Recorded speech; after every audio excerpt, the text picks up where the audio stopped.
Hey, welcome to listen to this podcast. And today we speaking on the Ring 4. We got Brian Norman Jr. versus Devin Haney. A fight that people say is a 50-50 fight, but people also say Devin Haney not going to win this fight. Brian Norman has heavy hands, he's athletic, and he could put Devin Haney to sleep after putting his last opponent to sleep. And while I believe this is truly a 50-50 fight, these guys are very, very skilled and they can do damage to each other.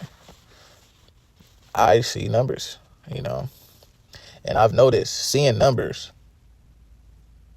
it seems like when it's one number pointing to another guy, it's actually for another guy. I seen that with Usyk and Du Bois. Had a lot of numbers that seemed like it would have been Usyk losing, but those numbers were really for the guy that had the numbers looking like it was going for him. And right now, it's looking like Brian Norman has the numbers for him. But could that mean he's the guy that's not going to have it going for him? That's where I'm confused. And I want to just lay out these numbers and come to my prediction later on the storyline. Because you also got to remember, these sports love storylines. So if they're going to do a storyline plus numbers, what makes the most sense? All right. This event is around Turki Al-Sheikh. He's 44 years old. This fight is 44 weeks after Saudi Arabia establishment date. This fight is in Saudi Arabia. Brian Norman Jr. is from Georgia. Georgia equals 44, but it also equals 127. 127 is a 31st prime number. This is Brian Norman's 31st fight.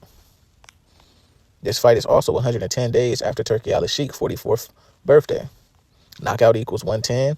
Knockdown equals 110. Knockout KO equals 28. Brian Norman Jr. has 28 wins. This fight is on a Saturday. Saturday equals 28. Devin Haney is coming in at the age of 27. This is his first fight at 27 years old. Upset equals 27. He is looked at to be the underdog.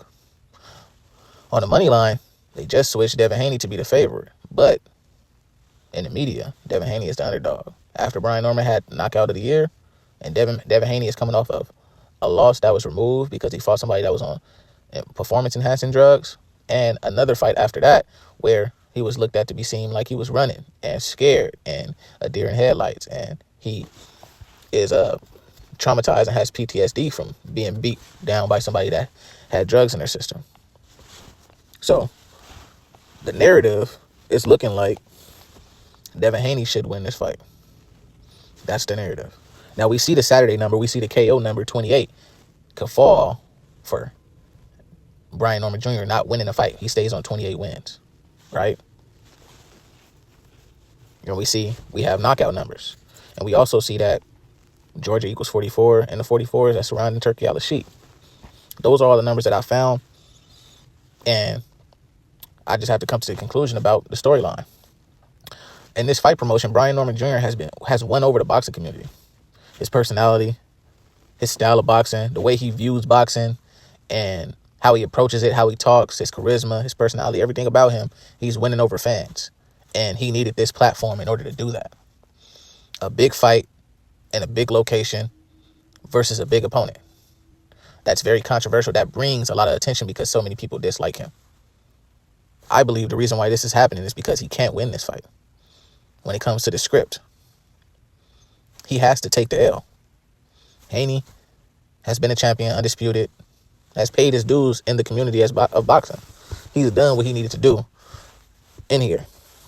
And he was already embarrassed. He already took an L that they took off of his loss. He suffered enough media-wise for the sport. But the reason why he can't lose this fight is because he's an unlikable guy, an unlikable character, I would say. Like, nobody really likes him. The media, like fans, they dislike him. They find something to dislike about him. And that's why he needs to win this fight. Because the company boxing, they can still make money off of Haney being the unlikable character that nobody likes, the hated man, the underdog. Same thing with Floyd. Everybody is dying to see him lose and get beat up. Even though it seems like he's more vulnerable to get beat up. He's not Floyd. And they say he's chinny, he can't take a punch. And they try to make that clear with the Ryan fight. And that's why it's like more people want to see him lose. And people will bet against him. And then the books and media and the sport came from that. Now, Norman is still building a fan base.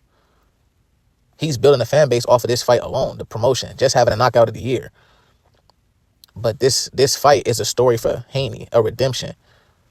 It's not about Norman winning. It's about building his character, building a monster, building somebody that learned from experience of fighting somebody real. Because people say they don't know who he fought and this, that, and the third. And people like, man, he an underdog. He gonna do it because it's Haney. He gonna knock out Haney. Haney ain't shit. Haney can't take a punch. And that's where they have to prove y'all wrong, that y'all don't know nothing. Y'all don't know boxing. Styles make fights. They're gonna say that. They're gonna be like, you don't know nothing about boxing, because anything can happen in that ring when that bell ring. And that's true, because these people are highly skilled. They can't do anything in that ring. But when it comes to money, and when it comes to money on the line, and certain things move a certain way.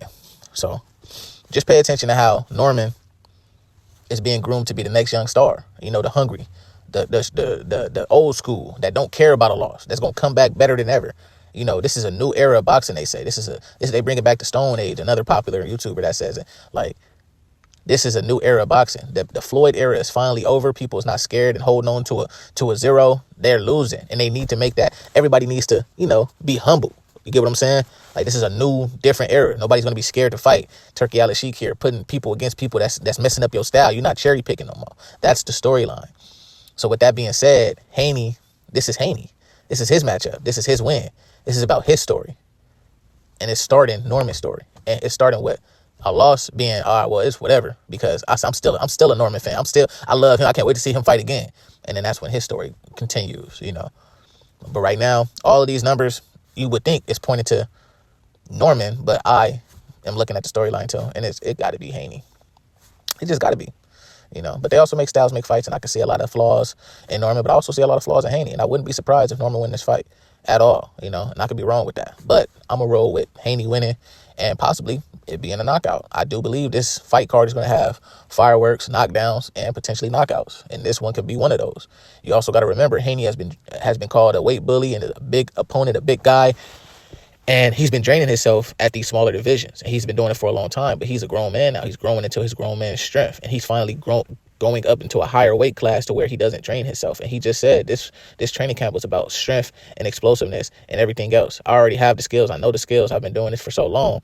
It's just about being stronger now that I'm getting up, and I feel stronger because I'm not worried about cutting weight no more. This whole training camp is about perfecting everything that I do, plus being stronger, because I don't have to worry about weight. That's a storyline in itself. So I do believe if everything they said on YouTube about Haney being a fighter and he knock out and really put pressure and really have power in his training, it's been countless of stars. Like,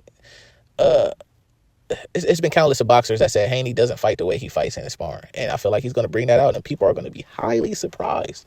And that's why the sports books flipped the money. They didn't want to make Haney the underdog. They want to provoke people to bet on Norman being the underdog. Even though you bet $10, you get $10. And Haney is not that, but they flipped it to where it provokes people like, man, Haney gonna lose this shit. Bet Norman, and then Haney wins it. So thank you for listening to this podcast. Y'all come back, I'm gonna have some more for y'all. And one last thing, Norman can lose in the 10th round. He can get knocked out, it could be a stoppage. Haney can stop Norman in the 10th round. Why do I say that? It starts with the 110s. The 10th round will be Brian Norman 110th round in his career. And you see how knockdown and knockout equals 110? Norman could be knocked down in that round, or it could be a knockdown for anybody. Haney can get knocked down too. But, with the numbers, with it being his 110th round, I could see him getting knocked down. But that's all I got. All right.